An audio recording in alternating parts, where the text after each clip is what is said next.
बैलगाड़ी और कुत्ता। पुराने ज़माने में माल बर्दारी और पब्लिक ट्रांसपोर्ट के लिए बैलगाड़ी हुआ करती थी। हर बैलगाड़ी के साथ एक कुत्ता ज़रूर होता था। जब कहीं सुनसान बियाबान में मालिक को रुकना पड़ता तो इस वक्त वो कुत्ता सामान की रखवाली किया करता था। जिसने वो बैलगाड़ी चलती देखी होगी तो उसको ज़रूर याद होगा कि वो कुत्ता बैलगाड़ी के नीचे नीचे ही चला करता था। उसकी एक ख़ास वजह होती थी कि जब कुत्ता छोटा होता तो मालिक सफ़र के दौरान उस कुत्ते को गाड़ी के एक्सल के साथ नीचे बांध दिया करता था, तो फिर वो बड़ा होकर भी अपनी इसी जगह पर चलता रहता था।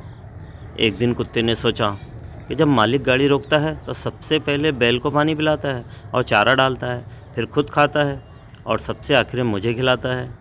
हालांकि गाड़ी तो सारी मैंने अपने ऊपर उठाई हुई होती है। दरअसल इस कुत्ते को गाड़ी के नीचे चलते हुए ये गुमान हो गया था कि ये गाड़ी उसने उठा रखी है। वो अंदर ही अंदर कुड़ता रहता है।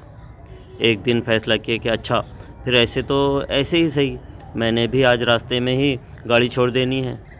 जब आधा सफ़र हुआ तो कुत्ता नीचे बैठ गया और गाड़ी आगे निकल गई। कुत्ता हैरान परेशान उसको देखता रह गया। ऐसे ही कुछ किरदार आपको अपनी ज़िंदगी में मिलेंगे जो इस गुमान में है कि सारा बोझ तो उन्होंने उठा रखा है, वो ना होंगे तो निज़ाम रुक जाएगा। हालांकि ऐसा कुछ भी नहीं है। याद रखें, ज़िंदगी कभी नहीं रुकती किसी के लिए। कहानी में किरदार बदलते रहते हैं मगर निज़ाम ज़िंदगी चलता रहता है। आज आप कुछ भी हैं तो कल आपकी जगह कोई और होगा। हासिल कलाम, बस माशरे की बेहतरी के लिए अपना हिस्सा ज़रूर डालते रहें। नीयत साफ़ रखें, मेहनत करते जाएं और मेहनत का फल अल्लाह खुद देगा। दुनिया तो कभी आपसे खुश नहीं हो सकती। इस पैगाम को दूसरों तक पहुँचाएँ ताकि अल्लाह किसी की